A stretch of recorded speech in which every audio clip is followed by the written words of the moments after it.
गुफ्तगू करेंगे। सुहेल फारूक साहब डायरेक्टर हैं को securities advisors Pakistan stock exchange के, हमारे साथ मौजूद हैं, स्टॉक मार्केट के एक्सपर्ट हैं। बहुत शुक्रिया सुहेल फारूक साहब, प्रोग्राम के लिए आपने वक्त निकाला। ये बताइएगा कि ये इस वक्त जो स्टॉक मार्केट की परफॉर्मेंस है, हमने पिछले कुछ दिनों में रिकवरी भी देखी है, उससे पहले एक डाउनफॉल आया था। आने वाले दिनों में आप मार्केट को कैसा देख रहे हैं?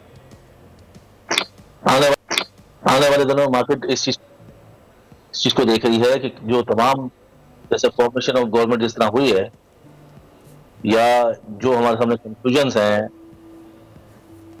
जैसे हमारे सामने एक प्रॉब्लम है कि जो जिस तरह चीजें अनफोल्ड हो रही हैं, जैसे सबसे बड़ी बात थी कि किसी तरह वो हो गई।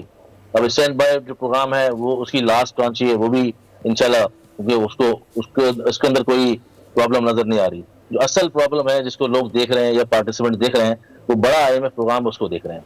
इसलिए वहां पर जो स्पेकुलेशन है वो ये चल रही है कि किस तरह का प्रोग्राम वो आएगा। बाकी अदरवाइज मार्केट अपना जिस तरह बिहेव कर रही है, उसके अंदर आज का दिन काफी सेशंस के बाद बहुत अच्छा रहा है।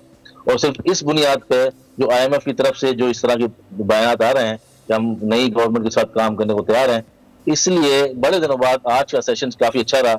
और हम ये देख सकते हैं कि आज जो पार्टिसिपेशन है वो बड़े दिनों बाद, एक कोई 3-4 हफ्तों बाद ऐसी पार्टिसिपेट आई है। और मुझे लगता है आने वाले दिनों में जिस तरह चीजें अनफोल्ड होंगी और क्लियरिटी आती रहेगी, उसी तरह लोग इन्वेस्ट करते रहेंगे और मार्केट के अंदर वैल्यूएशन मौजूद है, मार्केट अट्रैक्टिव है। और सुहेल साहब, आने वाले हफ्ते में ज़ाहिर है कि हुकूमत भी अब अमली तौर पर आगे पेशरफ्त करती हमें दिखाई देगी। IMF के साथ जो थर्ड इंस्टॉलमेंट मिलनी है, तो जैसे जैसे ये मामलात आगे बढ़ेंगे मार्केट और मजीद बेहतर होती जाएगी। इंडेक्स जो अभी 66,000 के आसपास ट्रेड कर रहा है, इसमें थोड़ा उतार चढ़ाव आ रहा है रोज़ाना की बुनियाद पर, तो ये कहाँ तक आप जाता हुआ देख रहे हैं? इसमें मजीद कितनी बेहतरी आ सकती है और कौन से सेक्टर्स ऐसे हैं जो इस वक्त बड़े स्ट्रॉन्ग हैं और बड़े मजबूत इस वक्त पोजीशन पर मौजूद हैं?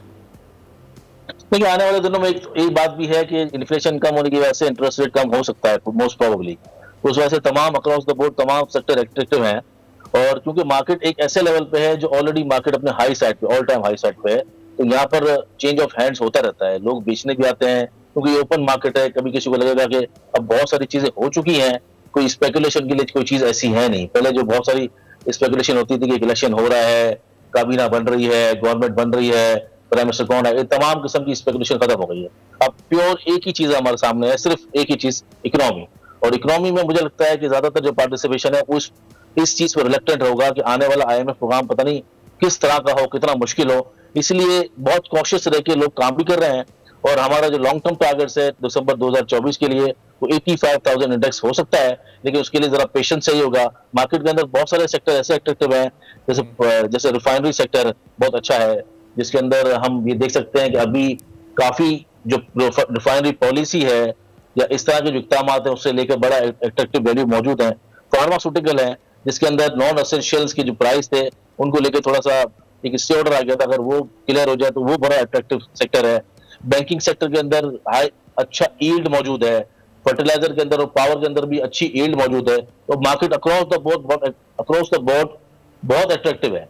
लेकिन प्रॉब्लम सिर्फ एक ही है हमारे सामने कि जो नया IMF प्रोग्राम होगा उसमें IMF की डिमांड कैसी होगी, इसलिए मार्केट थोड़ा सा एक जनरल परसेप्शन तो यही है कि ज़ाहिर है IMF की डिमांड्स बड़ी सख्त होती हैं। 3-4 माह पहले जो मार्केट की परफॉर्मेंस थी, जब ये अपने ऑल टाइम राइज पर गई थी नवंबर के एंड में और दिसंबर के स्टार्ट में, तो उस वक्त तो ऐसा लग रहा था कि ये मार्केट शायद ये इलेक्शन डेज तक ये 80-85 की जो लिमिट है उसको अबूर कर जाएगी। लेकिन फिर एक बड़ा ब्रेक आया, फिर ये डाउनफॉल हुआ, वापस 60 से नीचे गई मार्केट।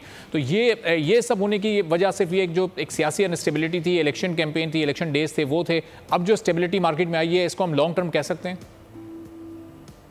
देखिए, पॉलिटिकल स्टेबिलिटी बहुत बड़ा रोल प्ले करती है। अगर आपके यहाँ पॉलिटिकल स्टेबिलिटी होती है तो उसकी वजह से आपकी इकोनॉमिक स्टेबिलिटी नहीं हो सकती, क्योंकि आपको ज़ाहिर बात है बिल पास कराने होते हैं और मार्केट इन चीज़ों को फॉरवर्ड लुकिंग कर रही होती है कि अगर कोई भी इनस्टेबिलिटी पॉलिटिकली हुई तो इसका इम्पैक्ट नेगेटिव इकोनॉमी पे होगा। लेकिन अब क्योंकि किसी बड़ी कोई रुकावट नहीं नजर आ रही, और मुझे लगता है कि बैकडोर डिप्लोमेसी भी कहीं ना कहीं चल रही है और सबको लग रहा है कि अगर हम सब साथ मिलकर नहीं बैठे तो जब पाकिस्तानी नहीं होगा तो हम सियासत कैसे करेंगे। तो मुझे लगता है ये सेंस कहीं ना कहीं प्रिवेल कर रहा है और जिसका मार्केट में इनडायरेक्टली आपको रिफ्लेक्शन नजर भी आ रहा है। इवन दो कि बहुत सारे क्वेश्चंस हैं, बहुत सारे तहफ़्फ़ुज़ात हैं IMF के नए प्रोग्राम को लेके, लेकिन वक्ती तौर पर वो IMF का प्रोग्राम हमें तंग करेगा जो ही IMF की डिमांड सामने आएंगी।